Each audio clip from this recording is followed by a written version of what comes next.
Anyway, next. The iDubbbz thing is just unwatchable. Also, low-key, he's like right when he's talking about those trainers, because those are, like, to be fair, those are clearly insane people. The ones that are, you know, demanding that he had given them a bonus and were like going on H3's show for money to like trash talk him because I don't even know why, because he wouldn't say their name or something. That's insane. Next. What else we at? Oh, becoming Brigitte. Turkish, Egyptian, you know, Oh stories are boy. told over and over again. And it makes your head hurt, but it also gives you clarity. Because We if you're missed not the into new cults, schizophrenic. then you got to fight the cults. And do you know the best way to fight them? The author of lies with truth. It's that easy. It's that easy. Rebecca writes, Candace, you should read into the She's reading the Titanic, fan this comments. military man Wait, named wait. disaster. Oh, come on. You know I already know about the Federal Reserve and the story of the Titanic. Basically, getting back to this gypsy cult, the gypsies, as we learned in my book club, they established Hollywood. So the ultimate trick, the carnies establishing Hollywood and then giving everything a screen, is it allows them to tell their story and make us feel overcome with emotions. It allows them, it's almost a way to possess us with lies. And yeah, the Titanic story wasn't really kind of about Titanic was the woman gypsies. what was it? What was she throwing into the ocean? Emerald? Television. The ocean, falling in love with Leonardo da Vinci. What Gypsies is run it? Hollywood and the Federal Reserve. Sapphire. Dude, there's it was no Sapphire. way. You're totally right. There's no And way. she's like, my heart will go on. And she's like, this. Yeah, it wasn't that. That's not real, guys. I'm sorry to tell you.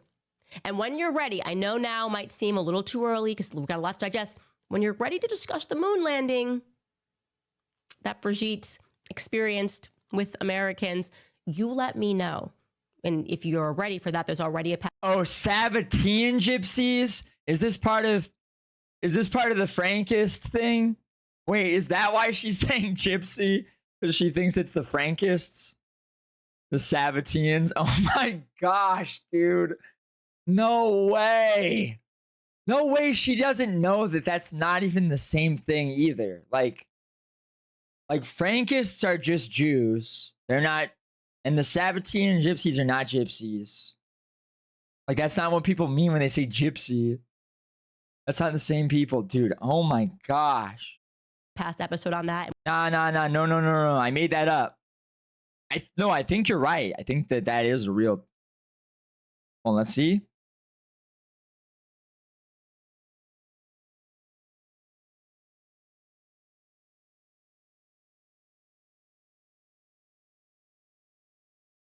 I think that might be what she's meaning. And what that had to do with, believe it or not, sex, magic, cults, people. What?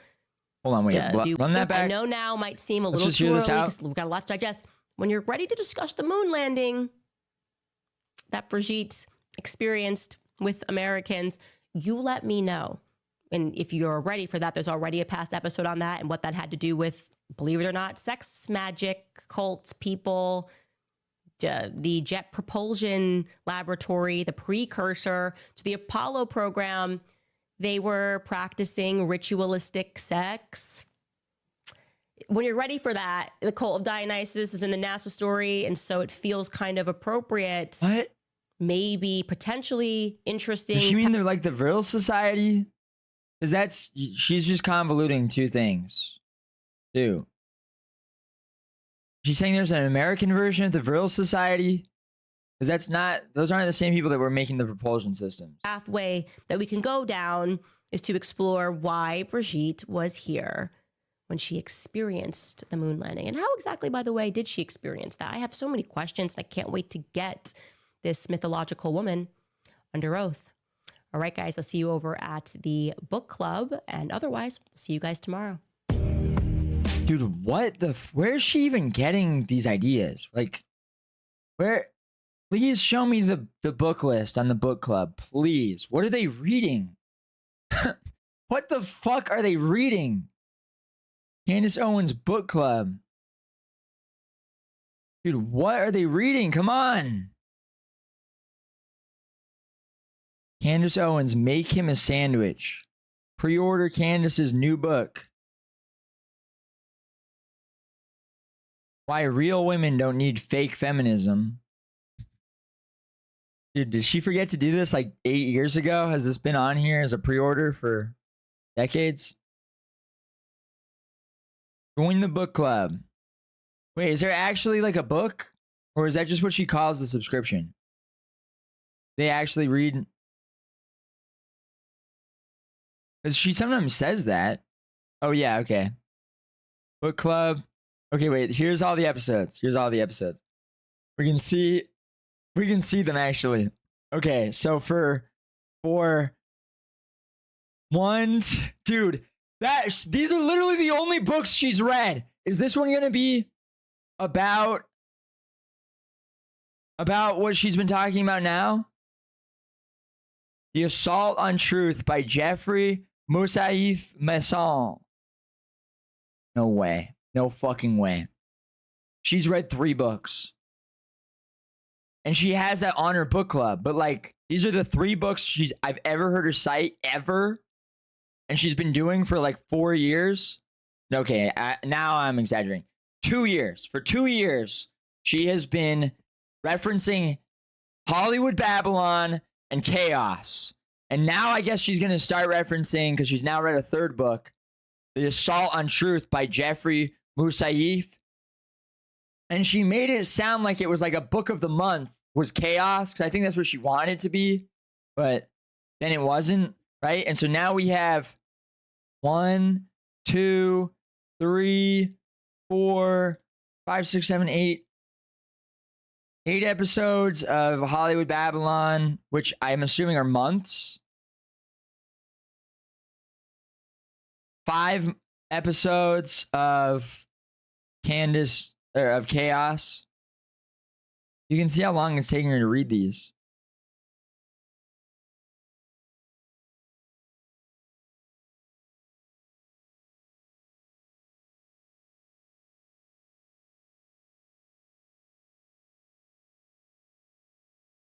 I just realized you can see how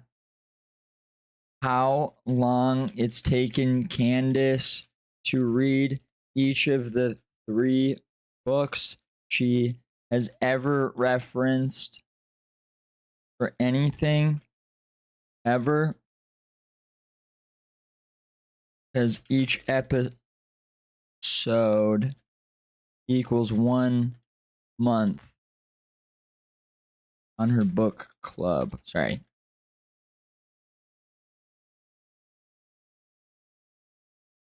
Okay, that's so insane. All right, next. No, yeah, I want to hear what is this episode about, though? Brigitte Macron saga, and it What are we completely gonna say today? piqued my attention. Where the fuck is she going today? Emails that we have received, very good clues that you guys sent us, some answers that we now have. Also have to tell you a crazy fact of what else was going on at Stanford University in the early 1970s. And we actually have audio of the mysterious prisoner 2093 discussing his time in the cell.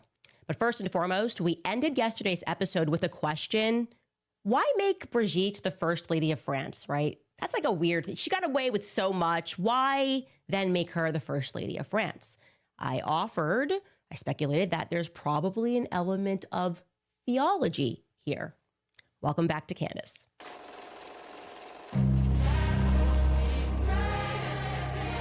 All right, let's get on with it. Come on. Of this podcast that you have heard me say many times, everything is theology. But I can't take credit for that. That's actually something that my husband shared with me. At least when we first met, I asked him, why did you decide to study theology at Oxford?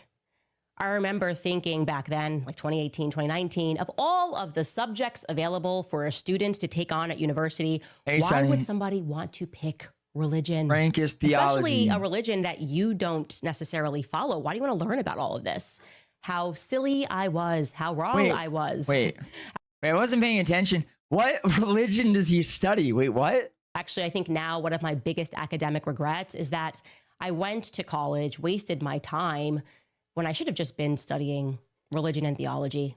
Because in my political life, I suddenly realized nothing else actually matters, really. Everything else is theater. If you don't know what is guiding someone Why would spiritually you speaking, need a degree then you can't comprehend Are you what is retarded? happening. It was at university that my husband made a decision to convert to Catholicism. Dude, your husband went even stranger for theology because he's the son of like a fucking lord of parliament. It doesn't matter what he does. In my mind, in my 2018 American mind, because he studied that in college because it doesn't fucking matter. He's like a trust fund baby. Education in America to be anti-Catholic. It's like Catholicism is a no-no. Everything you learn in history, the Catholics were just going wild. It's all political doing theater, everything guys. wrong in Europe. And gratefully, America, you're a young country, but you're getting it right. I now have a better understanding today of why that is. I should have studied. I should say now, theater. isn't it kind of curious that's that what all Brigitte politics is allegedly a devout Catholic? If I had read more Shakespeare, maybe I would understand what's going on right now. Anybody following this story believing that? As a quote-unquote Catholic, you'll recall that she first got into office, Brigitte Macron wanted to transform the Dome of Notre Dame into a penis. I'm not kidding. You guys remember this. Look, here's the headline. Just to quickly recap here. French president's... Did she just say, dude, there's no fucking way. Wife proposed phallus and golden balls for Notre Dame rebuild. And here is a quote from that article, because when Brigitte first entered into office, if we're saying she's supposed to be the wife Notre of, Dame, but I guess when Macron Notre first Dame? entered into office, Like what people call like the school named after it? Minister of French culture was a woman named Rosalind Bachelot. And Rosalind Bachelot is the one that received the proposal from Brigitte. And here in that article is what Rosalind Bachelot recapped in her book. She wrote, quote, "I do not regret this incident." To be fair, people do call the school that's named after, like they do call that Notre Dame, but the actual building is Notre Dame. Subordination. Right? When at lunch Am I crazy? with Brigitte Macron a few days later, she shows me a project topped with a sort of erect phallus with its base surrounded with golden balls. I'm sorry, what? To be clear, they just got rid of that woman. They replaced her because they were like, okay, you don't want It's the same name. I understand it's the same name, but I've never heard anyone refer to the actual building in France as Notre Dame. the golden balls in the dome. Like You wanna do ever, it? like go. anyone ever. Yeah, go bye-bye. Like, even when that was in the news constantly, no one said that. Rosalind. And Rosalind does not regret, as she should not, her insubordination, because what on earth? I get it. I know what's happening. Because what better way to destroy your true enemies than from within, to say, I'm Catholic, and yeah, Macron and me fell in love. He was 14. I get it. I get it. I got to tell you guys something else about myself, a little fact. The first thing that I ever wanted to be in life, I remember this vividly, was an archaeologist. In third grade, I got kind of obsessed. We learned about archaeology. I don't know really what was... Wait, what? First thing that I ever wanted to be in life, I remember this vividly, was an archaeologist. In third grade, I got kind of obsessed. We learned about archaeology. I don't know really what was motivating it beyond learning about Egypt. Needless to say, it didn't work out for me in life, but my interest Thank goodness. in artifacts being dug up that reveal secrets from the past, well, that Now, never I'm went retarded, away. so Which is why I didn't actually do this that. artifact... There is an artifact, rather, in this Brigitte Macron saga, and it completely piqued my attention. I was like, you know, I feel like I should be paying attention to this for some reason. So here is the true story. It's just a fact. In Amiens, remember, that is the town where both Emmanuel Macron and Brigitte Macron were born. There is an artifact that got discovered in 1845. It is a bronze statuette, and it was located on the property of this military man named Captain Bournel. Now, I'm unsure if it's because of a language barrier that exists, but I'm currently unable to learn anything more about this Captain Bournel other than the fact that this statue was specifically found in the neighborhood of Henryville in Amiens. Wait. Okay, I wasn't paying attention. I was looking at a group chat. Dude, is she about to talk about an artifact that's found and somehow tie this in to Macron? Is that what we're about to hear? Hold on. Sorry. I was reading a group chat. I got to run that back. It is. Is that what's happening right now? Discovered in 1840. So here is the true story. It's just a fact. In Amiens, remember, that is the town where both Emmanuel Macron and Brigitte Macron were born. Dude, there was an artifact that got discovered in 1845. Okay, 1845. It is a bronze statuette. We're talking. It was located on the property of this military man named Captain Bournel. Now, I'm unsure if it's because of a language barrier that exists, but I'm currently unable to learn anything more about this Captain Bournel other than the fact that this statue was specifically found in the neighborhood of Henryville in Amiens. Oh. Now, if Henryville is ringing a bell to you, that's because you will recall that that is the specific neighborhood that Emmanuel Macron grew up. Amiens. Yeah. So I was interested. And I'm sorry, I'm interested because they decided to name this statue, it's still in Amiens, it's featured in a museum, the God of Amiens.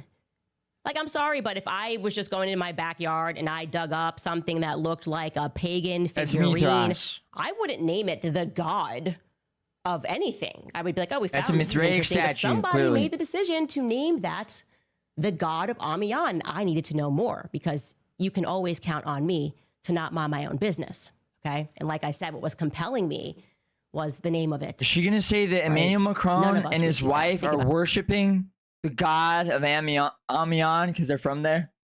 It right now, no matter what you dig up in your backyard, you're not going to place it in your house and call it a god, unless you're maybe pagan yourself. So let's take a look at this statue, right? The statue itself is missing something. You could, and it could be like, well, if Amiens like an ancient region or like that's sort of the thing, you could call it that. That would make sense. You'd be like, oh, there's an ancient statue from Amiens. Thing in its hand, in both sides actually. You will also note that the statue itself kind of looks like it's a young boy. It has an animal ear. I can tell you now that what is supposed to be in its left hand, you can see something's missing from that left hand, is a snake, okay? And what's supposed to be in that broken arm is he's supposed to be holding grapes. Here's what that statue should look like, okay? On the right-hand side, we know that because that statue is called the God of Besançon, which is south of Paris in France. So that on the left is what is the God of Amiens. On the right, that is the God of Besançon. Again, who's giving these statues this name? I don't know. Now I'm going to explain to you, and I want you to... They're finding these statues at the place, and then they're naming it the God of that place.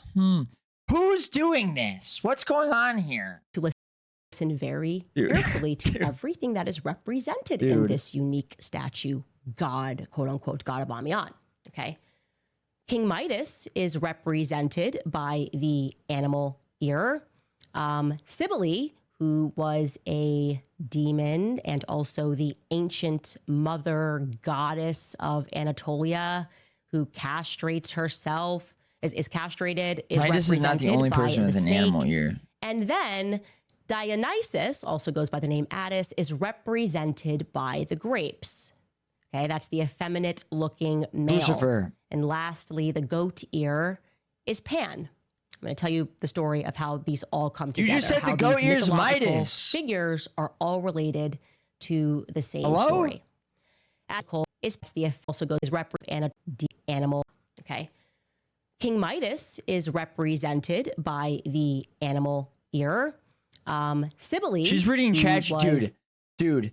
What if she's reading ChatGPT right now? Like, what if she's asking ChatGPT and it's just like, it's just kind of guessing. It's like, well, a demon. Oh, you can and see also there the ancient mother goddess of Anatolia, who castrates herself, is castrated, is represented by the snake. And then Dionysus, also goes by the name Attis, is represented by the grapes. Okay, that's the effeminate looking male. And lastly, the goat ear is Pan. I'm going to tell you the story of how these all come together, how these mythological figures are all related to the same story. As it turns out, the statue relates to Midas and the Pan? pagan belief in how Phrygia, which is a region in modern-day Turkey in Anatolia, came to be. I'm showing you that on the map. It is relevant. Turkey is always very relevant. The story goes that there was an oracle that was consulted to determine who would become the next. Yeah, I'm just going to start emailing her just lore. Like, I'm just going to start throwing in made up lore. I'm going to steal the story of Vampire the Masquerade Bloodlines. I'm going to remove the overt vampire stuff. And I'm just going to steal the like backstory and just send that to her. Like it's fact. King of Phrygia. Now, consulting an oracle, generally speaking, typically involves some high priestess who becomes possessed spiritually by the deities and is able to communicate messages. I'm going to say the first vampire king is in a sarcophagus in Ankara. And he's been unearthed. And now we don't know where he is. We don't know where the sarcophagus has gone. It was being transported to a museum and it disappeared. In France. And get this, France. Particular oracle declared that it was going to be Gordius who would become the king of Phrygia. And he would do this once he rode his cart into Phrygia alongside the high priestess Agdistis. Okay? Agdistis was a hermaphrodite. The gods feared this monstrosity, saw it as a demon. Hold on, run this back. Hold on, tie this all in. Sorry. Possessed spiritually by the deities, came to be. I'm showing you that on the map. It is relevant. Turkey is always very relevant. The story goes that there was an oracle that was consulted. You didn't show. What's Phrygia? Yeah. The story goes that.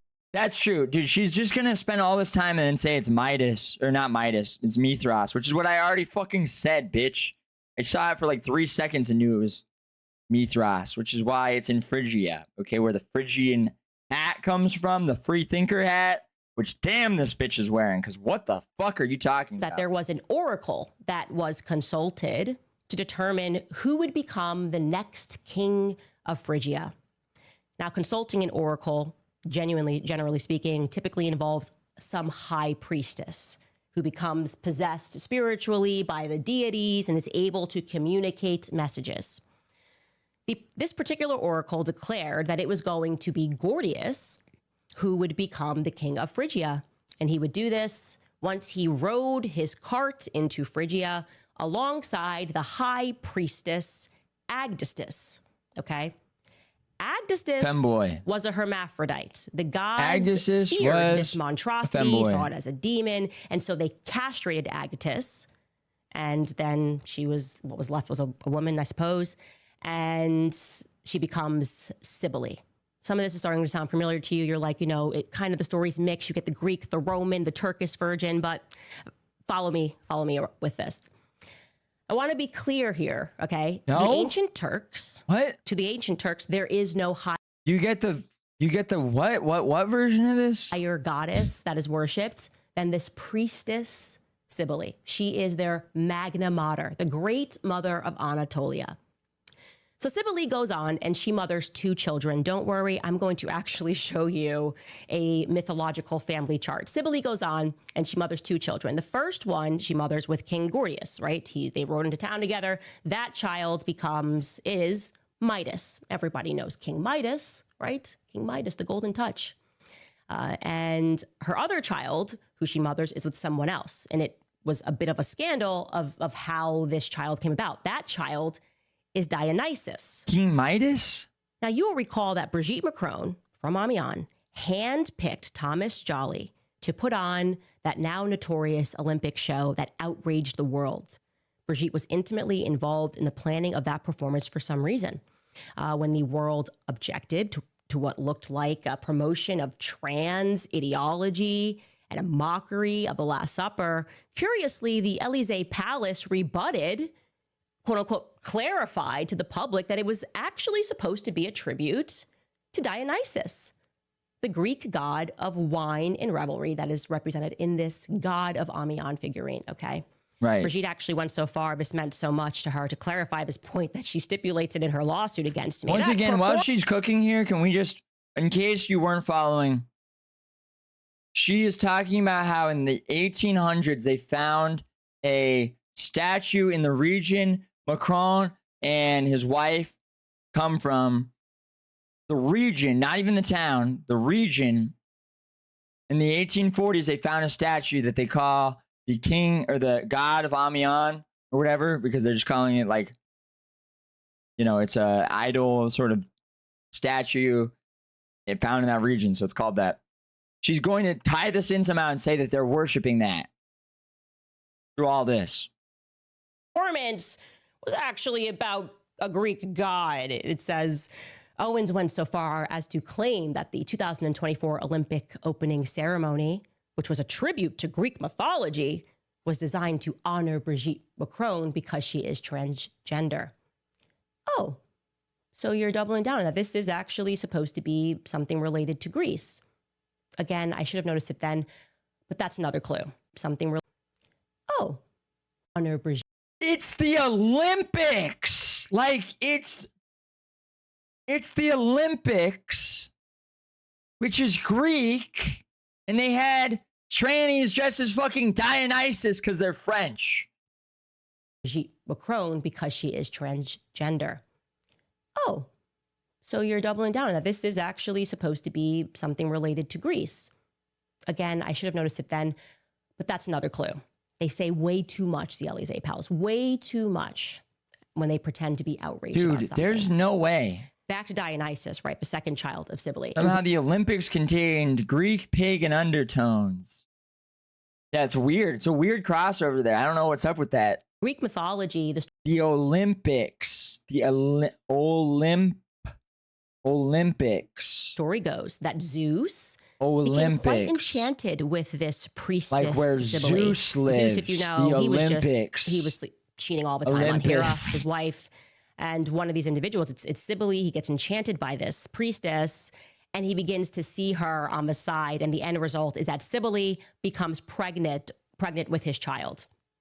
Hera, Zeus's wife, decides like, oh, this is crazy. And she's in a fit of rage. Has she never heard any of this stuff said? Like, has she never heard these words said before? What's going on here? Why does she say everything weird? And she decides that she's going to disguise herself as a nurse and she's going to ingratiate herself with a pregnant Cybele and manipulate Cybele by sowing seeds of doubt in her mind. Like, oh, are you sure that your paramour is Zeus, like the god Zeus? And Cybele's like, yeah, I'm sure. She's like, how are you sure? Have you ever seen him? Has he ever presented himself in his full godly divine form? Like, I feel like you should find out whether or not. Did she just say it's actually paramour? Zeus. It's and it works. She's getting this from a book. The reason Hera What book is she getting this from? Cybele to ask Zeus to appear before her in his divine What book is glory putting this all together is for her? because, mythologically speaking, if a god appeared in his full divinity before a human or a priestess, it would automatically kill that person. The sight is just too divine. And like I said, Hera's trick works. Cybele then says, Zeus, if you're actually Zeus, appear before me. And instantly, Zeus is like, no, don't make me do this, don't make me do this. He does it. Cybele is then struck by a thunderbolt of lightning, and Cybele dies and goes into the underworld. The impact of this lightning strike forces her son, Dionysus, to be born prematurely. Zeus then rescues this premature Dionysus by sewing him into his thigh. When it comes time for Dionysus to be born again, like twice born, Zeus knows that he has to hide this child because Hera's going to freak out. Where the fuck are we going with this? This is not happening. So he asks the messenger god Hermes to take Dionysus into the forest, where he is instead going to be raised by a half goat known as Pan. Here we are, Pan in the forest. Okay. So to be clear, Pan. How does this relate to Macron and his wife? Foster parent to Dionysus. I'm going to show you the family chart because this is very relevant. Okay, so you've got Cybele up there, right? The demon Everyone already knows Anatolia. this. She mothers the child with Zeus. She's now in the underworld, right? You've got Dionysus, On the other side, Cybele and King Gordius are going to have Midas, okay? The interesting thing about Pan, this half goat, as some people interpret him as Satan, is he's a bit of a lush. He's always drunk in the forest because when he is in a drunken stupor, he's able to tell prophecies. So Pan is the god of shepherds, flock, and drunken revelry. Pan does, as he is asked, he raises, he fosters Dionysus, and Dionysus then grows to be this very beautiful, really as they describe it, effeminate-looking young boy who clearly adores Pan. Pan with the horns. It's not even true. Yeah, actually, that's One not night even Pan true. is hitting the bottom. That's not even true. Pan is not the god of shepherds or drunken revelry or any of that. Pan is like the god of chaos, the wild nature. That's what he's symbolic of, is like the natural world. Even in occultism, like even the occult, extrapolations, the Greek extrapolation, also that, but even the occult version, he is symbolic of the natural world, not that. Like, Apollo is the god of shepherds and of shepherding flocks, which is why Hermes steals from him when he's born. Like, she's wrong. Bottle a little too hard, right? And he is found in a drunken stupor by the now King Midas's men. They find this like half goat. They bring him back to Midas's palace. And of course, King Midas recognizes Pan because of his dad, King of Gordius. And he resolves that he's going to keep Pan safe and comfortable in his palace. Now, Dionysus is panicked because she can't find her foster father. Is panicked because he can't find his foster father. And then he's completely relieved. Freudian slip. Dionysus is actually Macron's wife, who's a guy, by the way. Whoops, I accidentally spoiled it. Dionysus, yeah, that's Brigitte Macron. That's right. The president of France is married to the pagan god / goddess Dionysus. That he's with King Midas, Dionysus. That's actually his half brother, right? Lucifer. Cybele is both the mother of King Midas and also the mother of Dionysus, this pretty boy. So happy is Dionysus, fuck who yes, is half god because Zeus is her real father, that he says, I'll do anything you want, Midas. I'll give you anything you want as a reward, a gift for taking care of my foster father. Pan is a man. Your wish is my command. And King Midas is greedy. He's very greedy. He says, I would like the Midas touch. Everything I touch, I would like to turn to gold. And the Midas touch is granted. Now, of course, that touch turned out to be a bit of a curse. King Midas goes on to accidentally turn his daughter into gold when he tries to console her. And then he realizes, okay, maybe I shouldn't have asked for this. So he goes back and he starts pleading with his half sibling. And he's like, look, bro, I really need you to kind of get rid of this thing. I know I loved gold so much. Bring it in. I didn't Bring really it think in. through my Everyone request. knows this. Bring it in. Please, just let me get rid of this. Dionysus eventually obliges and he tells Midas to go wash his hands does this in the relate river to Pactolus. anything? And the gold will instead be transferred there. Oh my gosh, what is she saying? That they're worshiping this statue that's symbolic of all those things because it was in their hometown or something? Popping into ancient life. In case you didn't know this, Pactolus, that river, ironically, that is where an absurd amount of gold and silver was found beneath that river. In fact, that river became the source, and this is important, of the very first gold coins that were used in the ancient world. Banking begins right here, guys. I can't make it up. I promise. Gosh. Look it up. Oh It begins my right gosh. here in Turkey. Wait. Now back to our Dude, that's not even where that's not where King Midas was. family. Dionysus, like I said, he's now a young adult. Oh my God. gosh. He wants his mom back. Bitch. He just really wants Cybele back. Cybele's in the underworld, so he resolves, I'm going to journey and do what I have to take. Go into the underworld, I'm going to retrieve her. And that journey is not without its obstacles, obviously. He has to enter into the realm of the dead, sacrifice a lot to bring his mom back. This is, again, why Dionysus and Cybele are associated with this idea of a rebirth. Now back from the underworld, Dionysus becomes the consort to mommy Cybele. And it gets a little complicated. The story goes that his mom... Dude, no way. Wait. Dionysus starts fucking his mom. Are associated with this idea of a rebirth. Now back from the underworld, Dionysus becomes the consort to mommy Cybele. And it gets a little complicated. The story goes that his mom, Cybele, falls in love with him. And his foster parents, people, the nymphs in the forest, they didn't really like that. It's like, whoa, dude, wait till mom, she finds he's out like a young boy, adult, young. What are we doing here? Falling in love. This is weird. So they think it's weird. Dude, this creepy old castrated mommy macking on her beautiful son. And they had other plans for him. They take him away. They want him to marry someone else. But the love that this high priestess Cybele felt for that boy, her son, it was too strong. Man, this is really starting to sound a bit familiar. This is the most Amion story ever. Long story short, Dionysus and Attis live happily ever after. Dionysus and Cybele live happily ever after. After she drives him mad and he castrates himself like as well. Macron and his wife, who's his mom or you dad should know or whatever. that out of this should not shock you at all, cults were formed. Cults were formed. These cults are known as the cult of Cybele or the cult of Dionysus and Attis. You need to look this up. The people that follow this cult are known as the Gali. And to become a high priestess in the cult of Dionysus, you have to castrate yourself. That's not me saying this. I'm not making this up. I just looked into this statue.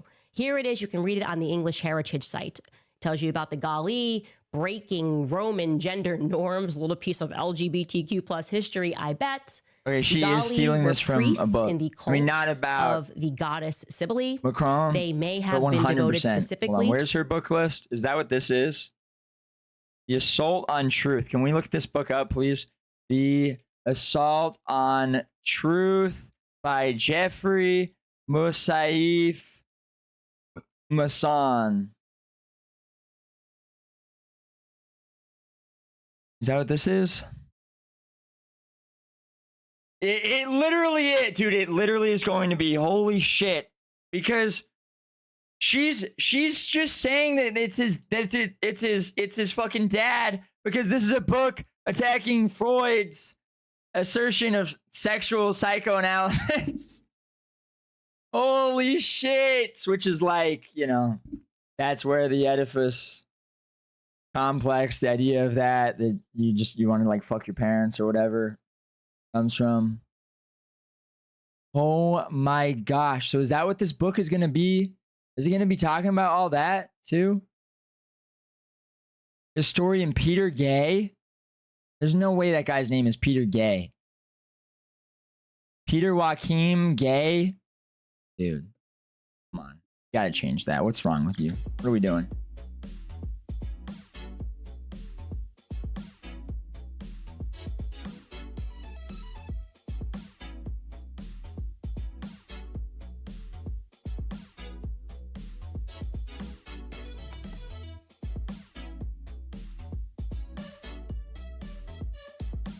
Can I get a summary? Okay.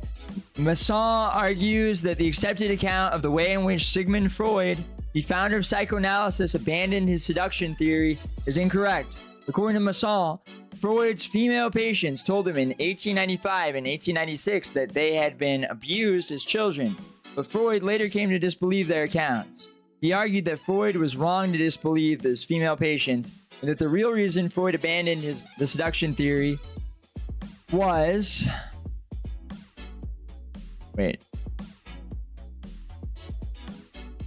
is that he could not accept that children are the victims of sexual violence and abuse within their own families. He suggests that Freud's theories of eternal fantasy and of spontaneous childhood sexuality, which he developed after abandoning the seduction theory, allowing sexual violence to be attributed to the victim's imagination, therefore pose no threat to the existing social order. Masson acknowledges the tentative nature of his reinterpretation of Freud's reasons for abandoning the seduction theory. He criticizes other accounts of Freud's work. Okay, this doesn't have all the pagan stuff. I wonder which book she's getting that from. He also discusses Freud's 1896 essay, The Etiology of Hysteria, which he provides in an appendix. He also discusses the work of the doctor Auguste Ambroise Tardieu, Freud's treatment of Emma Eckstein, Freud's theory of the Oedipus complex, and Freud's relationship with the psychoanalyst Sandor Ferenczi. Okay, now let's look up the god of... What's it called? Amiens. There it is. It is a Gallo-Roman bronze statuette found in Amiens, Somme.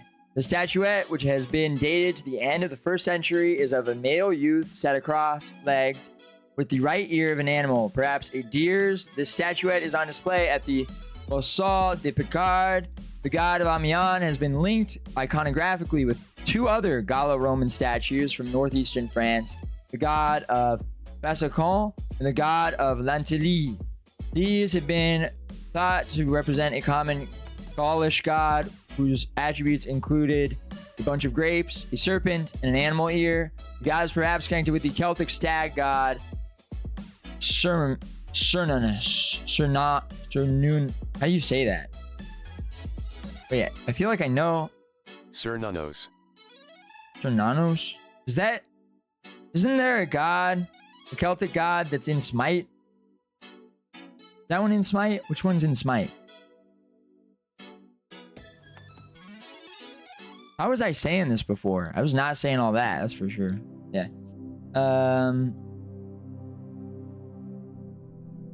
Celtic deities. Okay, so yeah, so this is where she's getting this. The statuette is 12 centimeters tall and 8.5 centimeters wide. It is made of 2 cast bronze pieces. The left arm, head, and cloak belong to one, while the right arm, torso, and legs belong to the other. The statue has been dated to the end of the 1st century, during the Roman occupation of Gaul. The statuette is of a young man seated cross-legged. He has a tunic clasped to his torso by a belt, and a cloak, a sagum, fastened to the right shoulder. He is wearing shoes, of which only the soles are rendered. His right arm is amputated at the forearm. His left arm has survived in its entirety, but the hand is in a hollow fist, as if clutching a now missing object. His head is 29 meters in height. His face is beardless. His hair is voluminous. His facial features, particularly his eyes, are rendered rather heavily. I'm trying to read into this if this is just what Candace read, or if it's like a book is putting this together for her. Because, like, I mean, where else is she getting this from? Interpretation. Rigolo identified the Amiens statue as a representation of Midas, portrayed mythologically with the ear of a donkey. This interpretation has not been sustained.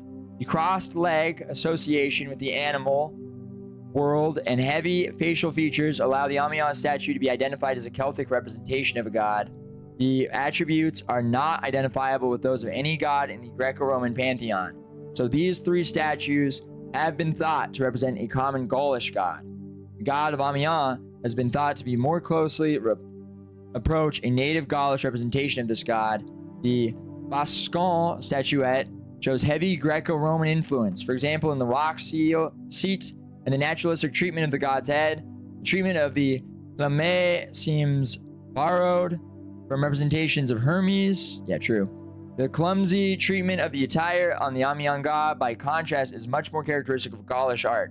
The Lantilly and Bascon gods are seated, whereas the Amiens god sits in the typical crossed legs of Celtic gods. The nudity of the Lantilly god is particularly the Bascon and Amiens gods are both cross-legged. There is legit a currency that is almost impossible. Wait, what is the chat saying? He sounds gay for saying like that. Right arm used as a sex toy. There's legit a currency that is almost impossible to find in minimap. Saving travel, all the basic functions depend on it. You either farm the same enemy that drops it for literal hours, or you're just stuck in a huge maze completely blind. But what are you guys talking about?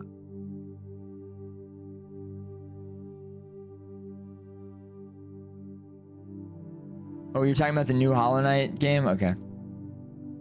No, you're good. Each individual attribute is not without parallels. A small, grotesque Gallo-Roman bronze head has 2 animal ears, 1 point up, 1 point down. Interprets the ear as that of a deer and thus connects it with the god of Amiens. However, Stephanie Boucher thinks that its grotesque quality disqualifies it from religious interpretation.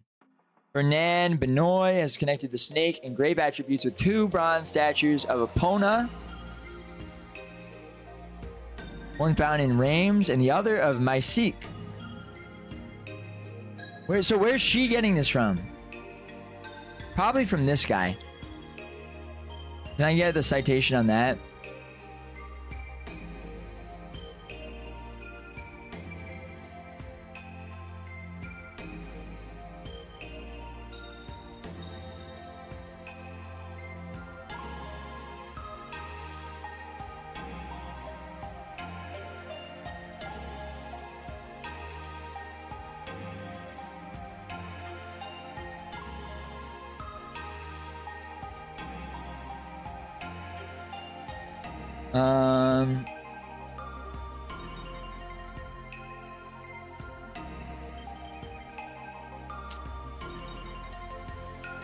So it's here. So the person who found it originally said that. So that's not going to tell us where Candace is getting this from, because she's reading a book that's like citing that probably, or something like that. That, or it's literally like emails. Like, is someone troll emailing her and just giving her this shit?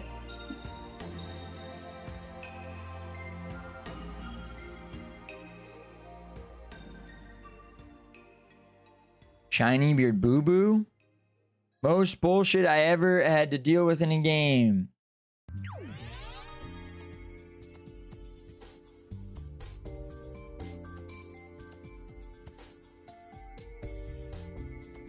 The anomalous ear of the Amiens statue is most commonly identified as a deer's ear, but has also been thought to represent the ear of a horse, a goat, donkey, wolf, or bull. The divergence between its representation on the Bassancan and Amiens statuettes has led Lerat to suggest that the choice of animal to model the deity's ear was arbitrary. Some connection with the Celtic stag god Cernunnos has been suggested, especially among those who interpret the animal ear as that of a deer. But what the relationship between the two gods is supposed to be is unclear. What is he in the Celtic pantheon? Celtic god whose name is only clearly attested once on the 1st century pillar of the boatman from Paris, where it is associated with an image of an aged, antlered figure with torques around his horns.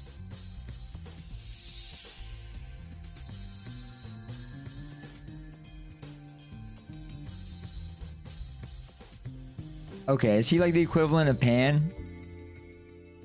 I guess the Celtic pantheon's not as put together.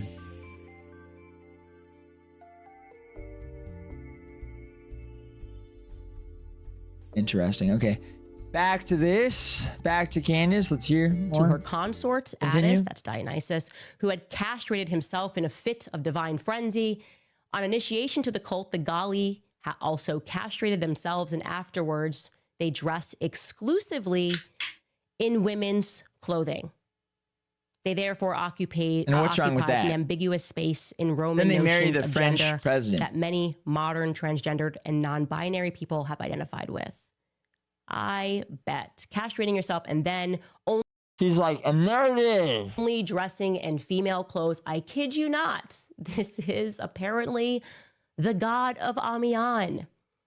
To initiate yourself into this cult, how it works is there has to be this night of revelry. This night, of course, where you're trying to summon Pan, a night where people wear horns, they make these tributes to Pan, and they practice what is known as like orgiastic rituals, basically sex magic. Dude, Pan is a fiend. Lines are crossed. You can look this up. Pan always be trying to rape all the river nymphs. I have been tracing this through the centuries and realizing this cult never really went out of fashion. lines are crossed, there's pedophilia, there's incest. It's all encouraged in these nights of revelry. And you should also know that theater is a component of this cult. Dionysus is the Greek god of theater. That is actually where Western theater stems from. So when we look across the world and we see all of these people in positions of power, and we learn that Justin Trudeau was a drama instructor, Zelensky was an actor, Emmanuel Macron was an actor being instructed by Brigitte, it of course makes you ask yourself the reasonable question, did this cult really survive through the ages? And it did. I told you, I traced it. The cult has its features every time. There's Pan. Because there's theater and they found a first century statue. Worship. There's always a young boy that he is raising. And then there's always the Midas in every story. I was therefore not actually surprised to learn that a statue giving a tribute to Pan was also found in the Medici family villa. The Medicis would have been the Midases of their time in Florence in 1787. Look at this statue. So much of what we need to get into is the theology. That is obviously the half goat. And this statue meant a lot City of London to the Medici family. They actually transferred it to their villa in Florence. And it is, Pan tutoring one of his many Eromenos, which is just like young boys, essentially. I don't know, guys. All I'm saying is that it's interesting that we're discussing this whole becoming Brigitte thing, and Brigitte... Dude, Pan is famous for trying to rape all the rivers. Like half the rivers in Greece were sexually assaulted by Pan. Straight up. Decides to put on this Dionysian festival. Personification of all the rivers in where Greece. People are cross-dressing. And then we just find out that this is the quote unquote god of her and Emmanuel's hometown. It's just weird. Okay. It was also weird that at Brigitte's wedding to Emmanuel, they chose this very strange cake topper with horns. From Xavier Poussard's book, Becoming Brigitte, he writes this, quote, regarding that strange wedding. And I think, do you have that up? Everything there is strange. From the sleeveless and particularly short dress that's worn by Brigitte to Emmanuel Macron's pink tie knot, not to mention the cake topper, possibly evoking the horns of Baphomet. Strangely, he continues, this wedding did not appear in the local... Wait, the book is just called Becoming Brigitte. Holy sh... The book is called Becoming Brigitte. And that's what her series is. So she's just been slowly reading this book. There's no way. There's no fucking way. She's just been slowly reading this book. Weekly Les Echo du Touquet for October 20th, 2007. The only event mentioned at the town hall is a christening, end quote.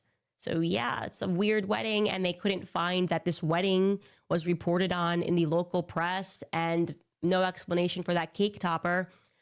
On a further fashion note, back in 1972, the Rothschild family had this infamous party, a surrealist ball, where guests were required to wear costumes, and it was hosted by Baroness Helene de Rothschild. And I have to say, I wouldn't wear this. Like, I wouldn't wear that she's wearing there. Really makes you wonder, but you're not allowed to wonder, by the way. People, even if you ask AI, it says any questions about what she's wearing at night is deeply anti-Semitic. I mentioned all of this to you because as we're pulling together the pieces of the Epstein story, and we're talking about Sigmund Freud, getting about Emmanuel Macron. Now we just start making fun of.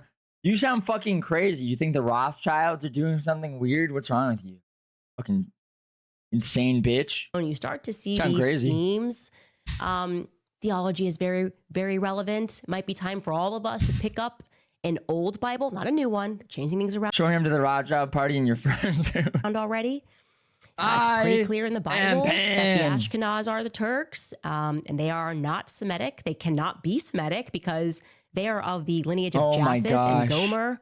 You got to learn about Gog of Magog, the prophesied war against God's people, and to understand that, to accomplish that, this element of theater that we are seeing, theater and infiltration, it is so important, or very important to the Dionysian cult. So learn more about Dionysus. They're not Jewish. They're actually Turkish.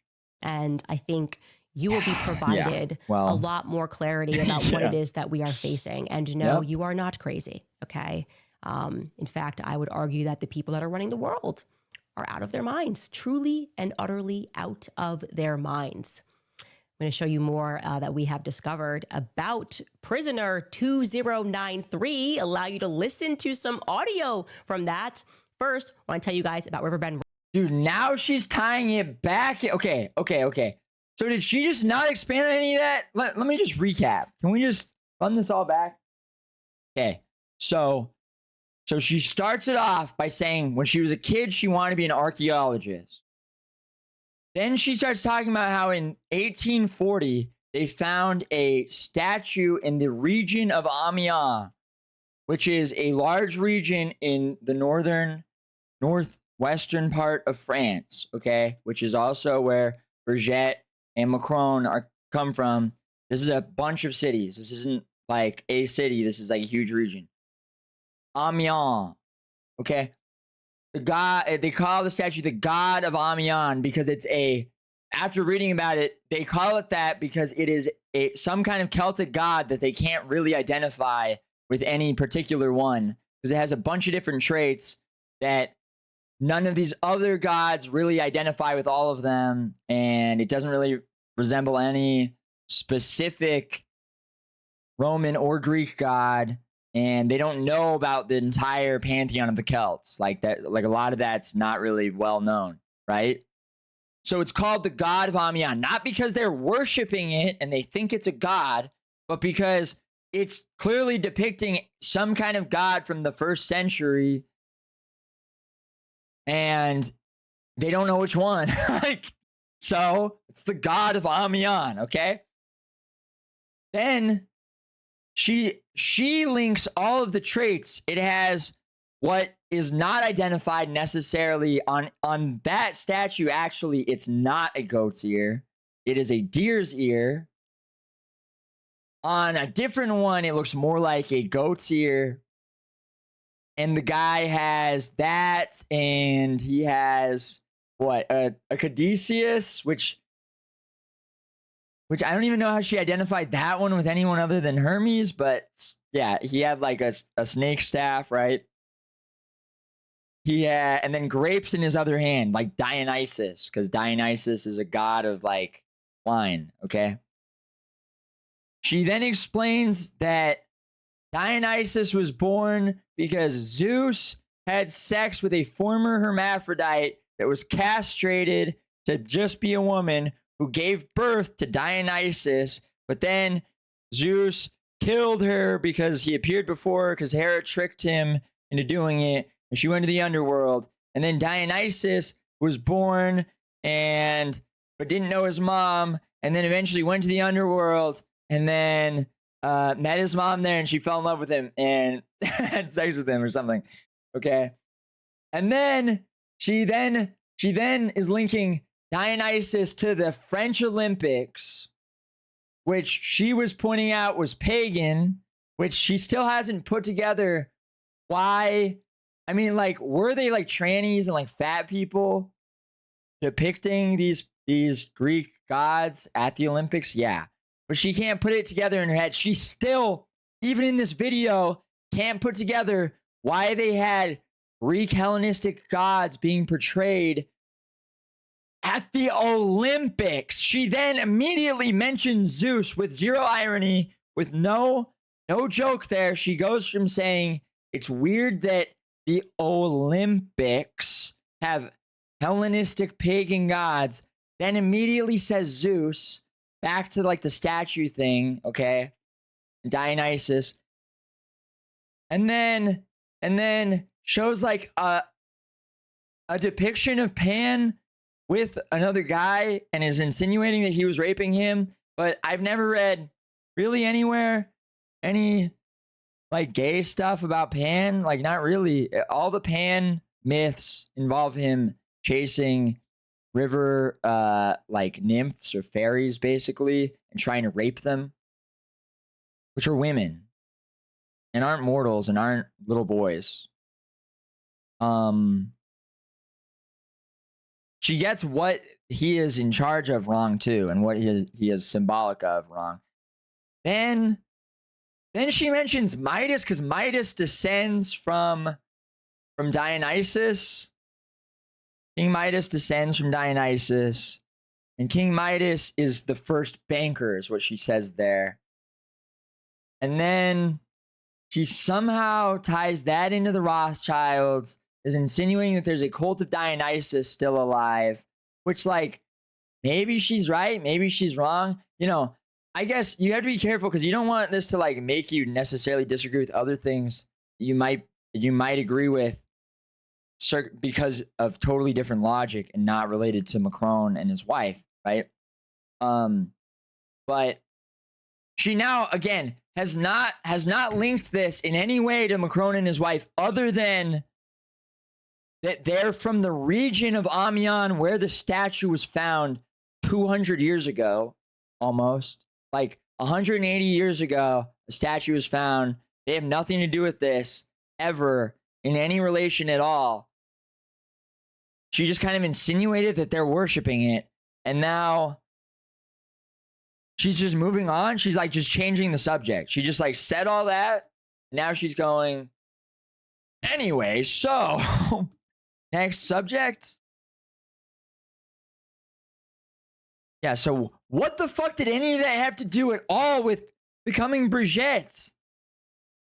And theater? Like, she started throwing in like theater?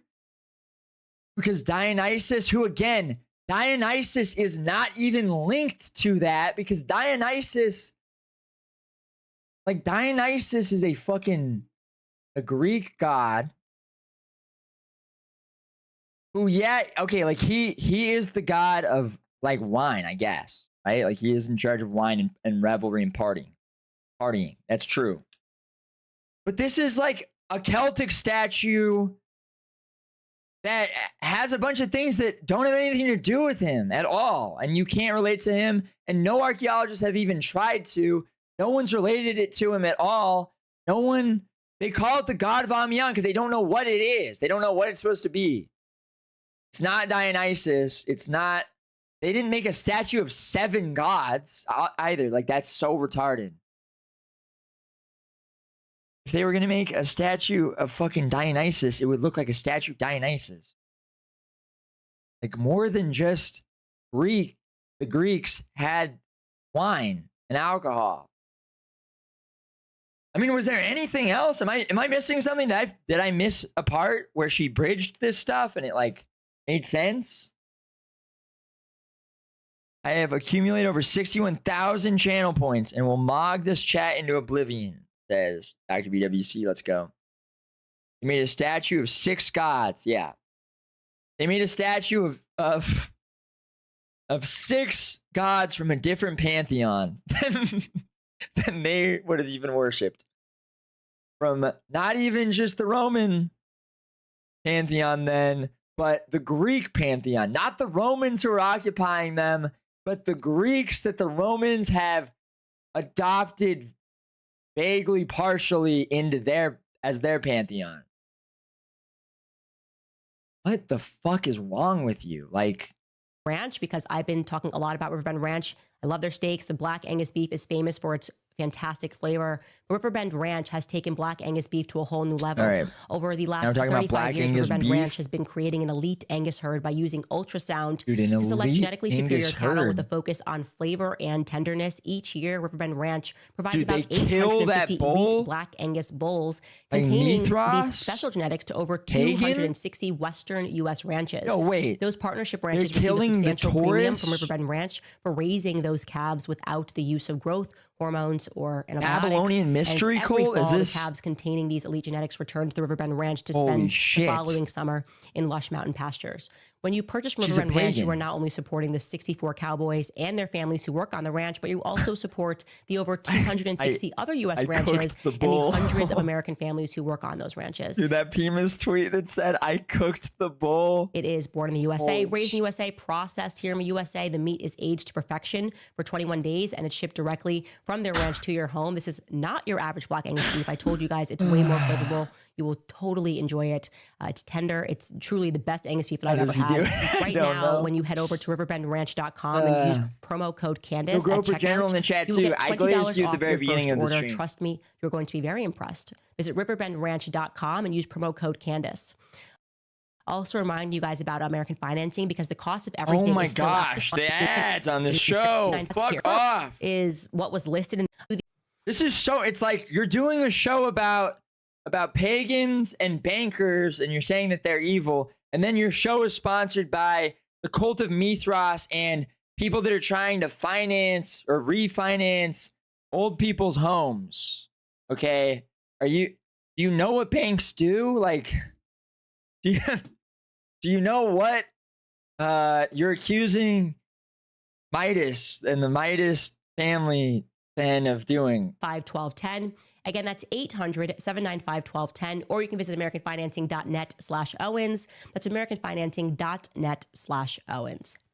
Many of you who wrote us regarding Furas, we told you Furas, Warren Furas is what was listed in the digital archives over at Stanford, which we accessed as the individual that met. I missed an episode on visitors. I missed an episode of Becoming Brigitte and I am lost. Like, what the fuck is she talking about? You cannot miss an episode of this show or you are just cooked, because like she is going to just rant and rave about nonsense. Day and met up with our Jean-Michel Trogneau lookalike. Well, you guys let us know FURIS is actually military naval shorthand. It stands for further assignments. So that digital entry for the names of the people who visited the prisoners on visiting day, that means exceptionally for our JMT lookalike, prisoner 2093, he instead has this entry that reads Warren on further assignments. That is true. We looked it up. FURIS particularly is a naval shorthand term that means further assignment, which means that there is a person that is in flux. And the abbreviation is used when a sailor is being transferred to a new command, but their specific duties have not yet been designated. So now the bigger question is, what is Warren? We got FURIS on further assignment, but what does Warren mean? Is that a place? Is that a person? Send me what your ideas are. You guys are much smarter than me. I literally feel like I am just getting a rapid fire education in all things military at this moment. And I'm starting on a basis of knowing nothing, especially about the Navy. So we'll see what you guys come up with. Please, someone send in Something tips. that I had wanted to mention to you guys yesterday, but we were kind of running out of time, was that Stanford University campus, on top of everything that's happening, in 1967, they became one of the only places, there were only about 10 across the US, that began sex change operations, transgendered surgeries. I kid you not, guys. I'm going to show you because you're not going to believe me. It sounds a lot of times like I'm making this stuff up, but I'm not. This was published in the Stanford newspaper, and it exists in their archive from that time. This article particularly is from 1973, so that's actually 2 years after the Stanford prison experiment. Sex change surgery arranged as part of Med Center project. It tells us that the patients learn how to set their hair and sit and walk like members of the opposite sex as part of a Stanford University Medical Center sex change program. Quote, rehabilitation is the main focus of the program, says program coordinator Pat Gandy. Surgery may or may not be a part of an individual's rehabilitative process. However, if we're going to do this surgery, we want the individual to be able to fit the social norms. I'm just summarizing in a group chat like what this episode has been about. Her latest episode has been about how a Gaulish statue from the 1st century depicting an unknown Celtic Gallic god, which is found in the general region of France, Macron and his wife are from, is actually a depiction of is actually symbolic of King Midas. King Midas. Who else? Pan. Dionysus.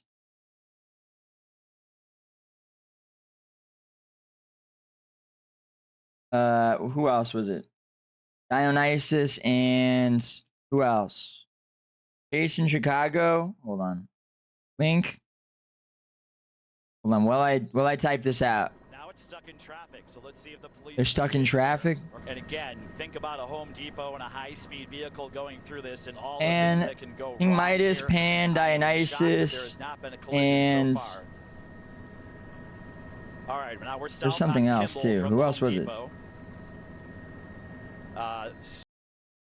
Oh. Aggie?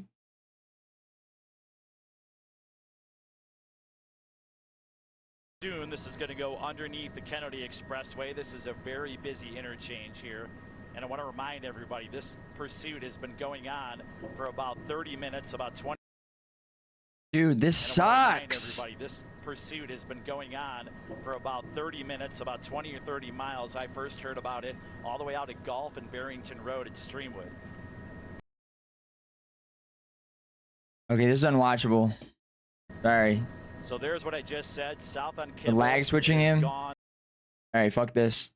Into Back society to this. as normal males or females.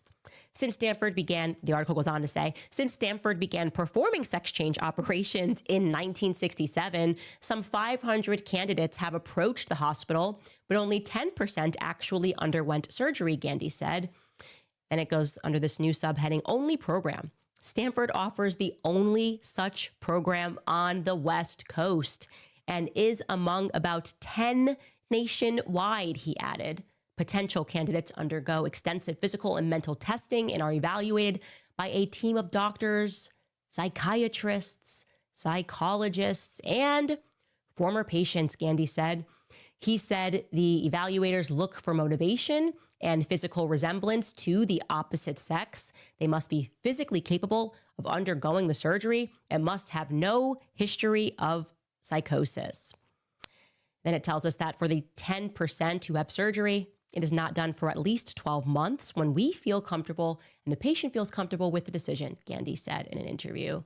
People who would not be candidates may enjoy the role of opposite sex, but don't necessarily desire the surgical change. I mean, that is kind of just stunning. The only place in the whole West Coast, if you wanted to get it done, Stanford University, at the exact time when our Jean-Michel Trogneau lookalike, prisoner 2093, who we cannot identify, we're desperate to identify him. And maybe you are. Maybe you're watching this and you're like, it's me. I'm Thomas Williams. It was me the whole time. I look just like JMT. It's crazy. But I'm not him. Trust me, bro. Reach out, please. Email us, tips@CandaceOwens.com. By the way, that is something, being the first to embark in sex change surgeries and transgender surgeries is something that Stanford to this day still brags about. You can check out this headline. You know, it's a part of LGBTQ awareness, new historical collection on gender affirming care at Stanford. They're like, we did this first. Amazing. Absolutely amazing. In celebration of Pride Month, they're like, we are just showcasing everything that we did to be. Sorry, I was just writing. Okay.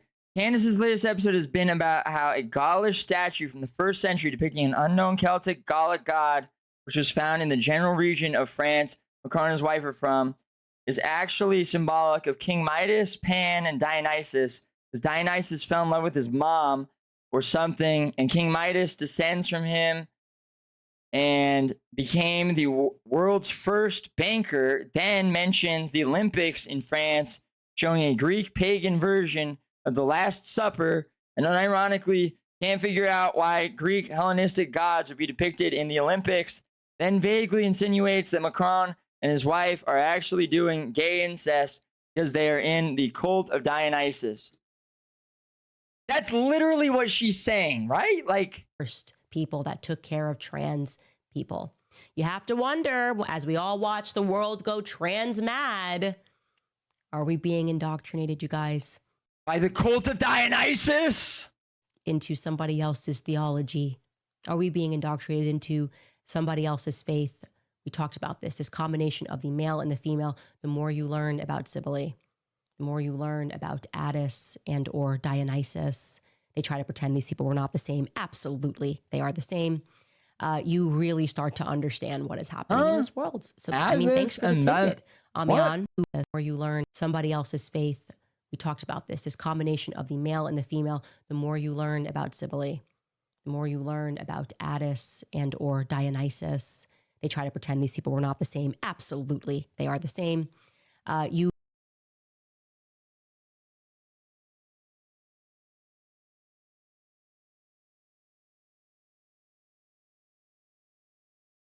What? Like, oh, Attis. Attis and Dionysus are distinct mythological figures not directly related, though their worships share themes of fertility and vegetation. Attis was a Phrygian deity associated with Cybele, who became the god of vegetation and rebirth after castrating himself in a frenzy, a myth which spread to Greece. Dionysus, the Olympian god of wine, theater, and madness, was son of Zeus and was associated with his own ecstatic cult and rituals. The worship of Attis originated in Phrygia, modern-day Turkey, but later spread to the Greek-Roman worlds. He was the consort of the goddess Cybele, the great mother of the gods. In one version, Attis was born from a virgin. Wait, is that just Mithras? Is Attis just Mithras?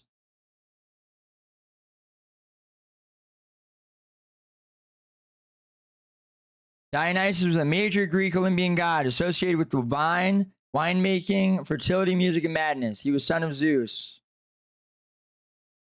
In the mortal Semele, a princess from Thebes. He was known for his ability to cause madness. Does she know where Thebes is? And for his, because she was insinuating that Zeus was like Dionysus's, or Attis was Dionysus's mom.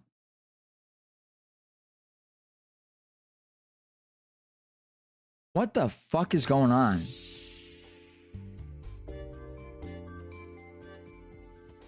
Attis was also a Phrygian vegetation deity.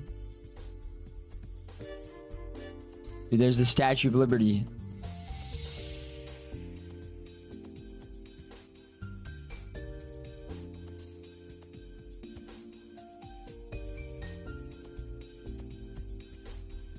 You know, honestly, okay. She could have been cooking if she had any tie to why that statue being found in the region, the general region of France that Macron's from, had a tie to him. Like, if Macron owned it or something, you know? If it was like, oh, well, it's in Macron's house, it's in his office, but it's not. He has nothing to do with it at all.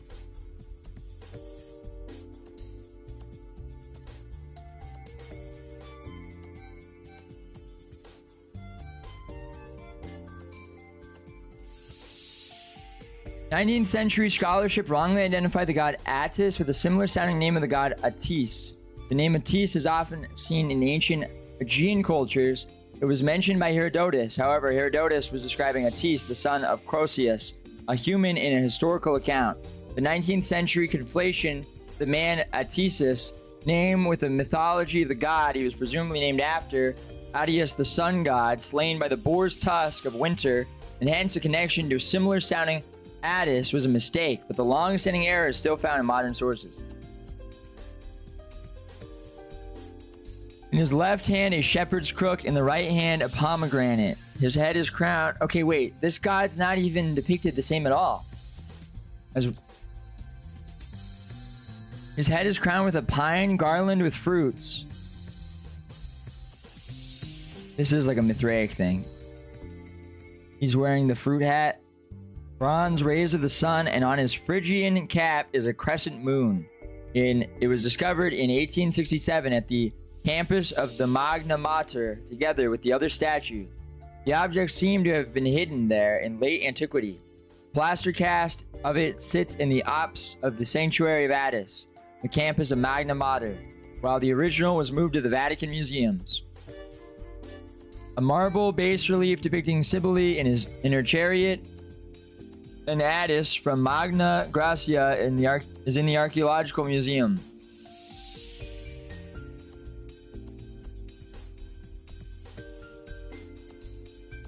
And Cybele is the mother goddess in the Phrygian cults.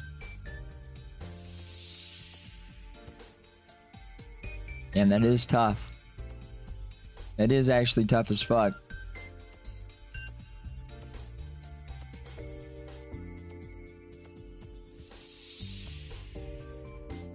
Wait, so is Cybele the one that's trans? Is Cybele the mother god?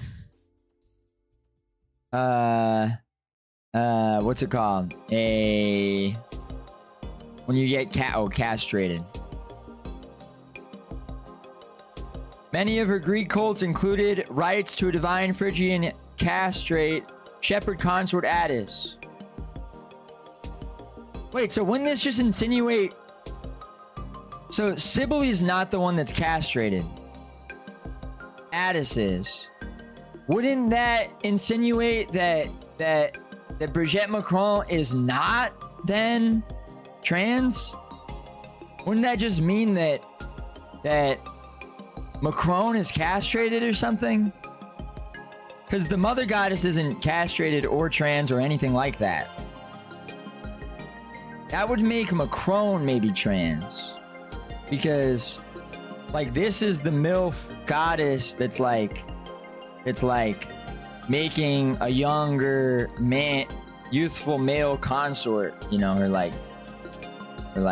partner. Right? Double trans? Someone send this to Candace's tip line. Can someone please just copy and paste the fucking Wikipedia article? But don't tell us from that. Illustration of the month of April based on the calendar Philokalos. Perhaps either a Gallus or a theatrical performer for the Megalesia.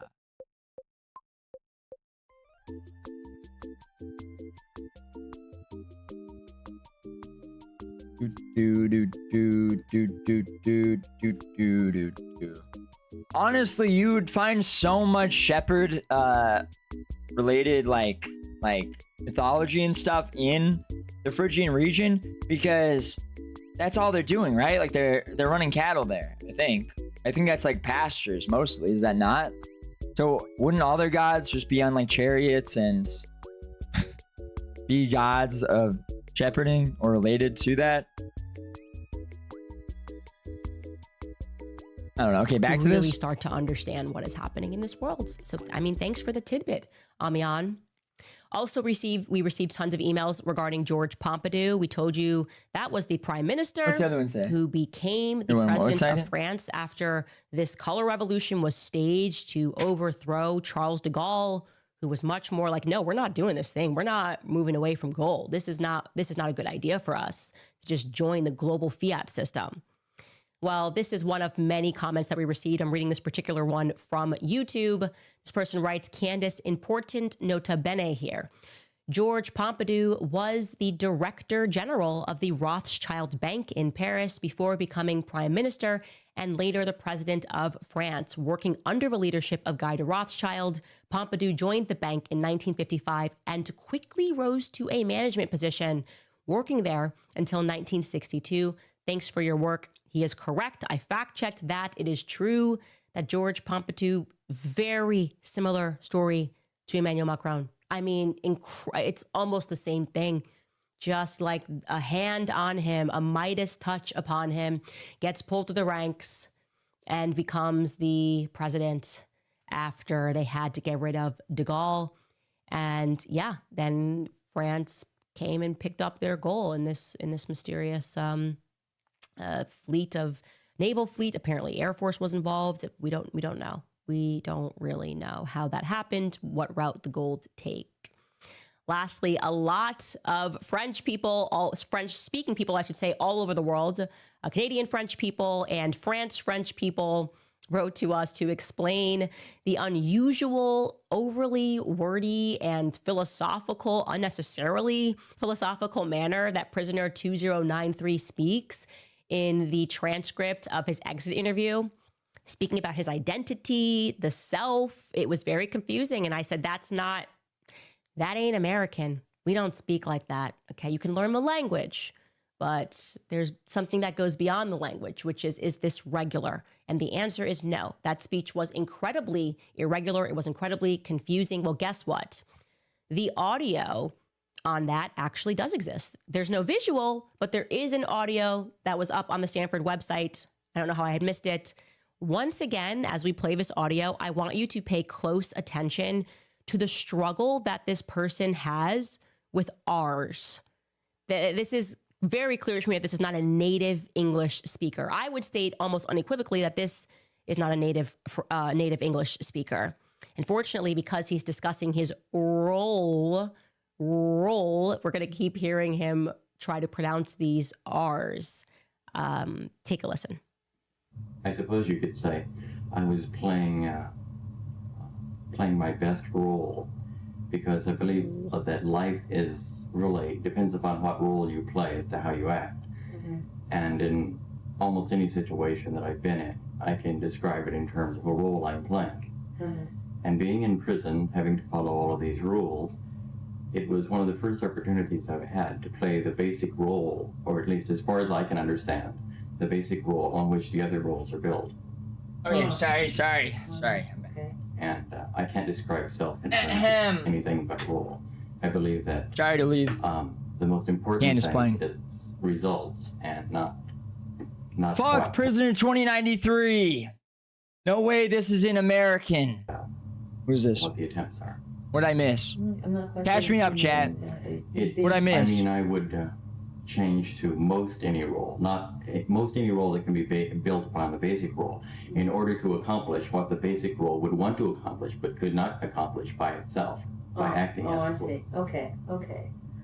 No, she does not see. All right, so you've been doing the role of prisoner this week. Now, suppose the random selection had ended up with you being a guard instead. How well do you think you could have gotten into the role of a guard? I think that I could have gotten into the role of a good guard. Like, what's as happening? well. I think I could have gotten into the role. to Audio where I would be prisoner satisfied 6'7"? with the role. By someone else's standards, I don't know. I see someone in the chat said the way that individual pronounces opportunity, yeah, it just it's like you just lose it a little bit. The acting's almost there, but it's not there. Find me prisoner 2093. Also, shout out to the individual that pulled this together for us. I am not technical. Proving me on the shadow, says Hanky Mavi. What did I miss? She thinks this guy sounds like a French speaker speaking English? Okay, well, she's retarded. Let me listen. Most any role that can be built upon the basic role, in order to accomplish what the basic role would want to accomplish, but could not accomplish by itself, by acting as a I role. see. Okay. No, she does not see.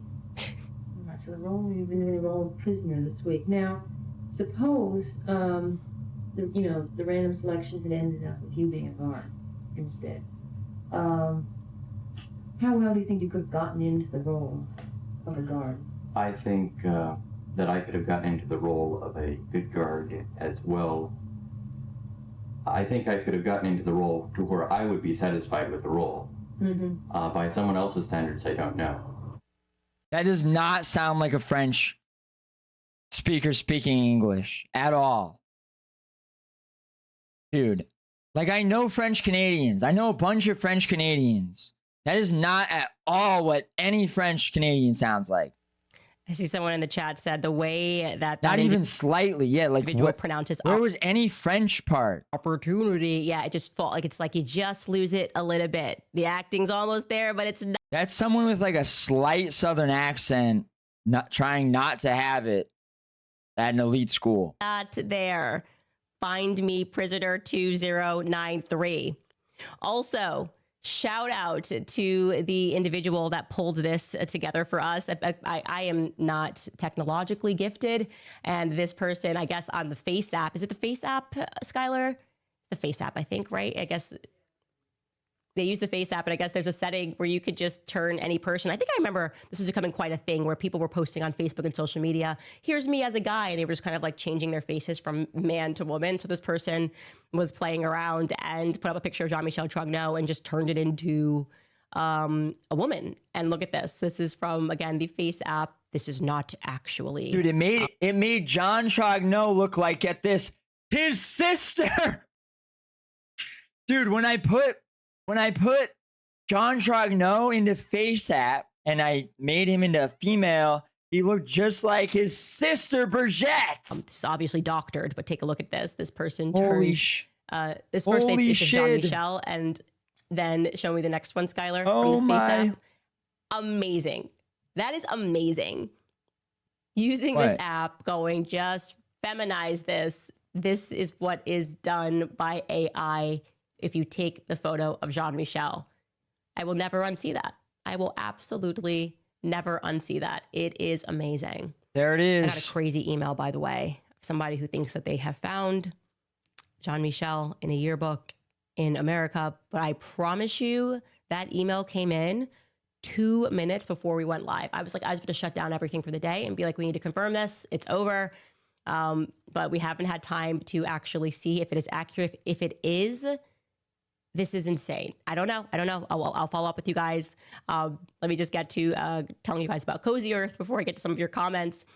You already work hard. You fight for your family, your values, and your future. So when the workday ends, your 5 to 9 should be about one thing, which is comfort. That's why I love Cozy Earth. Cozy Earth is on a mission to make your evenings and every moment that you spend at home the most comfortable part of your day. They have pajamas and loungewear that are made from premium, responsibly sourced viscose bamboo.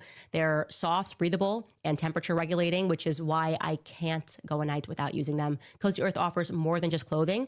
They have perfected their bubble cuddle blanket. This blanket offers a combination of comfort and style with its distinctively textured bubble design, intricately woven from ultra soft fibers. And just so you guys know, Cozy Earth stands by their quality. Their blankets come with a 100-night sleep trial. Dude, let's just say there's like a little bit of utility in us watching this because I summarize it so that the leader doesn't have to ever watch any of this shit, you know? He can just get like a idea of what's going on. And I'm pretty impressed. Use code blanket here. Oh, says that did punishing and find a person on code. What speaks French? I'm just saying. Who named it the God of Amiens? Somebody read a textbook. Somebody who speaks French, tell me who gave it the name. It's just a funny name. Also, who is Captain Bornell? I need to know everything. I'm so nosy. I need to know what they're digging up in their backyard in Henryville. Okay, I need to know. I just have to know all of these things immediately. And so I am interested. I'm interested in every aspect of this story. It's going to cost you, Brigitte. Look, I don't have the money that you have behind you, but I'm interested and I am focused on exposing everything because there is, like I said, a true spiritual darkness here that I believe is being revealed, right? I believe it's wrapped its way around this earth and it is being revealed. Lexi writes, please continue the Epstein series. It was getting so good. I love your work. Don't worry, we are not done with any. These series are ongoing. They're all ongoing because until we get the entire world awakened to evil, we got to keep going. Moderator Marzi writes, so this cult of Dionysus is literally proving everything is actually fake and gay. Yeah, the theater element of this is incredible, you know, to realize that you could basically be military in performance. Think about this, military grade actors. And I've always, I was suspicious about this. Did I think that I was going to be able to trace this to the cult of Dionysus? No. But there are just people that I just always have a question mark on, like Sean Penn, who's always there at the right time, getting involved. I'm like, this guy's got to be in the CIA, right? They're a military grade actor. You are physically. She's like, we are up against some spiritually dark people. Young Niva, or wait, no, who said that? Sidedoc says, you are physically dark, bitch. Of course there are. I'm, by the way, saying that allegedly with Sean Penn. I don't know Macron's for a are fact. spiritually dark. Candace is physically very Sometimes dark. I just know. I don't know, but I know. I think about this because these people, essentially, they're gypsies, okay? They're gypsies. They can put on a performance, transform, and become something else, and they make people around them believe that they're this, what they're this do you thing. think that means? And means? it's incredible to consider how much the field of psychology dedicated to seeing if you could impact the psyche, the mass psyche through utter performance. And yeah, if you read the book Chaos, the 60s, man, they were really into psychology and they were really into performance. And this happened all over the world. And I think it's been going on for much longer than we think. Holly writes, Candace, you should look into the cults where the men would castrate their genitals and place them on trees. I forgot I had to throw in a little note in the summary of this video and say, she also threw in that she thinks gypsies and the circus created Hollywood and somehow were related to the Titanic and the Fed. As a ritual.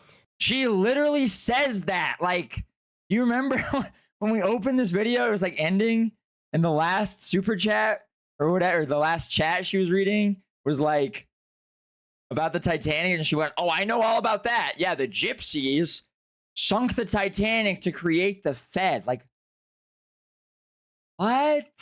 That's the same and create Hollywood. Huh? Like, story. That's the bitch, what the gypsies? Story of Addis. This is connected to the tradition of putting red balls on a Christmas tree during the winter solstice. Oh my gosh, I will never be able to unread that. Spooky Seal. I will never be able to unread. Dude, we have Spooky Seal in the chat. Wait, who's Spooky Seal?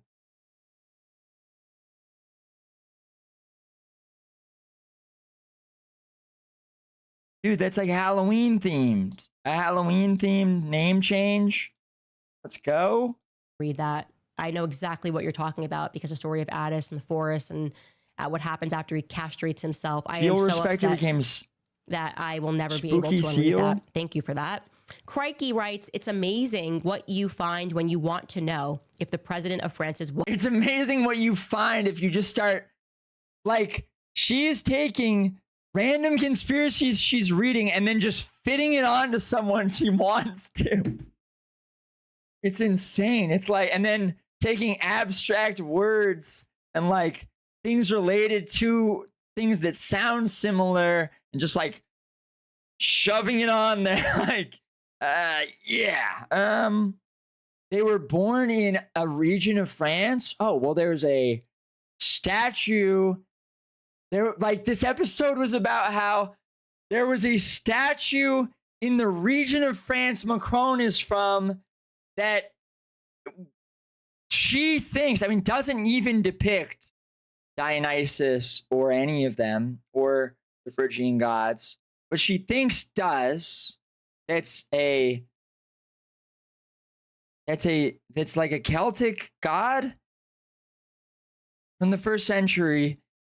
And then she somehow tied that into Midas and Dionysus having sex with his mom, and that relating to bankers, which she didn't really substantiate how that relates to Macron necessarily, and that she just kind of vaguely hinted at that, and then was just saying that that's the cult of Dionysus is like an incest, gay incest, pedophile cult, and because they call that statue the god of that region, because the archaeologists don't know what god it is, because it's not actually the equivalent of any Roman or Greek god, and they don't know that much about the Gallic gods. They just call it the god of that region. She thought that they were worshiping it because they call it that? What the fuck, man?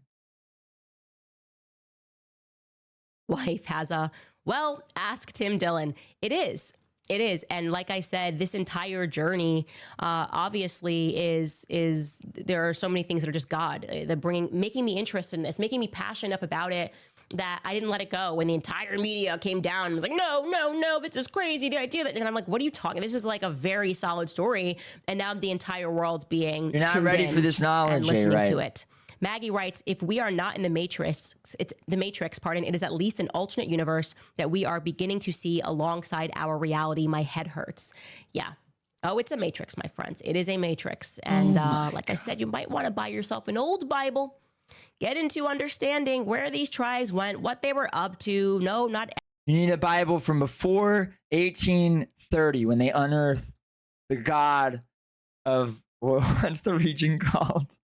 The god of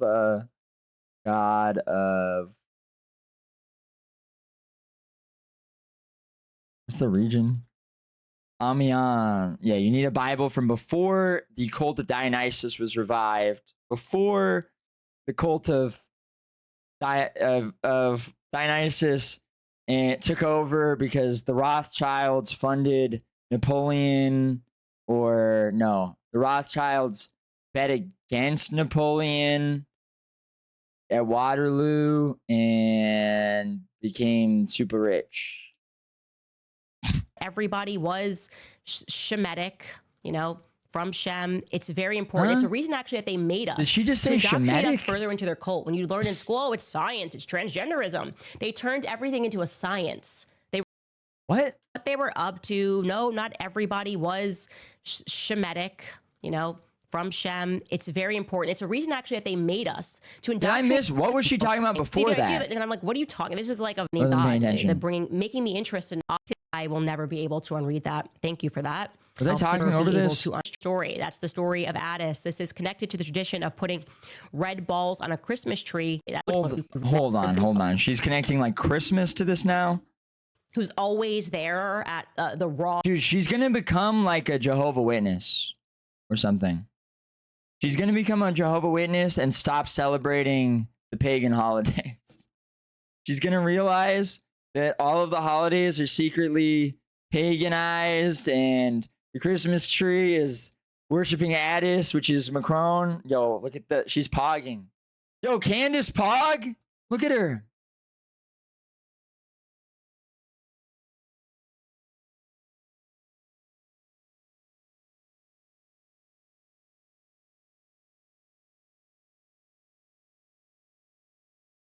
Wrong or right time getting involved. I'm like, this guy's got to be in the CIA, right? There are military grade actors. Of course there are. I'm, by the way, saying that allegedly with Sean Penn. I don't know for a fact. I don't know. No.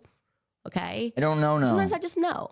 Why will my Minecraft not open? I think about this because these people, essentially, they're gypsies. Okay. They're gypsies. They can put on a performance, transform, and become something else, and they make people around them believe that they're this thing. Right. And it's incredible to consider how much the field of psychology dedicated to seeing if you could impact the psyche, the mass psyche through utter performance. And yeah, if you read the book Chaos, the 60s, man, they were really into psychology and they were really into performance.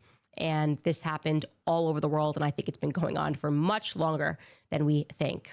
Holly writes, Candace, you should look into the cults where the men would castrate their genitals and place them on trees as a ritual.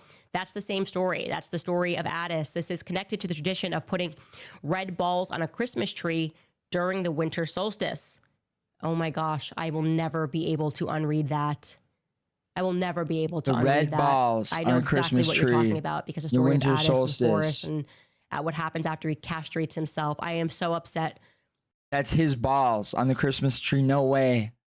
No way. We put red ball ornaments on the Christmas tree to symbolize Brigitte Macron putting her balls when she was Addis, Dionysus in the Phrygian cult on a tree. That I will never be able to unread that. Thank you for that. Crikey writes, it's amazing what you find when you want to know if the president of France's wife has a, well, ask Tim Dillon. It is. It is. And like I said, this entire journey obviously is there are so many things that are just God. Making me interested in this, making me passionate enough about it that I didn't let it go when the entire media came down and was like, no, this is crazy. The idea that, and I'm like, what are you talking? This is like a very solid story. And now the entire world's being tuned in and listening to it. Maggie writes, if we are not in the Matrix, it is at least an alternate universe that we are beginning to see alongside our reality. My head hurts. Yeah. Oh, it's a Matrix, my friends. It is a Matrix. And like I said, you might want to buy yourself. Dude, wait till she finds out about like Saturn and how the moon's projecting reality onto us and how the archons are keeping us here for 10,000 years. And she's going to be saying all this shit like it's fresh. Like she just thought of it. Like she just put it together. She's like, hold on. So you're telling me that the moon is a projector? The moon is a projector and Saturn is a computer that's holding us here? yourself an old Bible.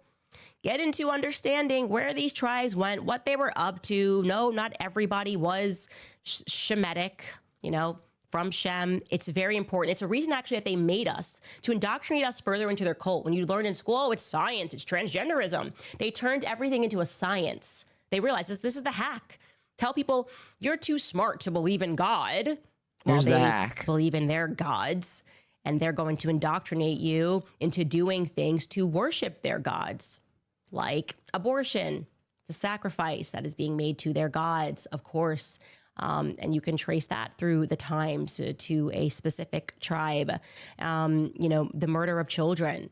You will always know them by their fruits, right? Right. And this transgenderism thing, I was telling you, the Kabbalah, they believe the Kabul, that is rooted in Turkey, right? The Kabbalah, this combination of the masculine, this is like, oh my gosh, to them, that's peak. That's Sibylle, that's This is peak. hermaphrodite, the hermaphrodite Sibylle, or Agdatus, Distus, whichever name you want to use, whether you're reading Roman, Greek, Turkish, Egyptian, you know, stories are told over and over again. And it makes your head hurt, but it also gives you clarity, because if you're not in the cult, then you got to fight the cult. And you know the best way to fight Gives me them? clarity. The author of lies with truth. It's that easy. It's that easy. Right. Rebecca writes, Candace, you should read into the Titanic disaster. Oh, Here's come on. dude, this part's You so know good. I already This is know where it gets about good. the Federal Reserve and the story of the Titanic. Does she think these gods are Turkish? She thinks that gods that are not equivalents really to the Greek gods, the Phrygian gods, are Turkish because Phrygia was in Turkey. I don't. Basically, Yeah, I don't getting know. back to this gypsy cult, the gypsies, as we learned in my book club, they established Hollywood. So the ultimate trick, the carnies, She thinks the Jews are Turkish too. Like that's what she's alluding to, is that Jewish people are not descendants of Israelites and are Turkish. establishing Hollywood and then giving everything a screen is it allows them to tell their story and make us feel overcome with emotions. It allows them, it's almost a way to possess us with lies. And yeah, the Titanic story wasn't really kind of about a woman throwing, what was it? What was she throwing into the ocean? Emerald into the ocean and falling in love with Leonardo da Vinci. What is it?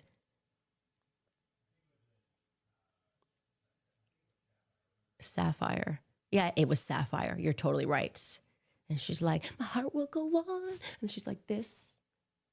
Yeah, it wasn't that. That's not real, guys. I'm sorry to tell you. And when you're ready, I know now might seem a little too early because we've got a lot to digest. When you're ready to discuss the moon landing. That's pretty advanced. That's big.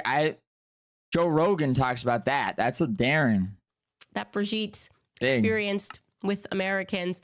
You Big let me know. stuff. And if you're ready for that, there's already a past episode on that and what that had to do with, believe it or not, sex magic, cults, people, Sex magic. the Jet Propulsion Laboratory, the precursor to the Apollo program. They were practicing Sex ritualistic magic. sex. When you're ready for that, Dude, the cult that of was the Dionysus is in the fucking NASA Nazis, story, you and so idiot it feels bitch. kind of appropriate, maybe potentially interesting pathway that we can go down is to explore why Brigitte was here when she experienced the moon landing. And how She is exactly, being by the fed way, words did she from your experience piece. that? She's I have not so many being fed questions. words. I can't wait to get this No mythological one else woman is this retarded. under oath. All right, guys, I'll see you over at the book club. And otherwise, see you guys tomorrow.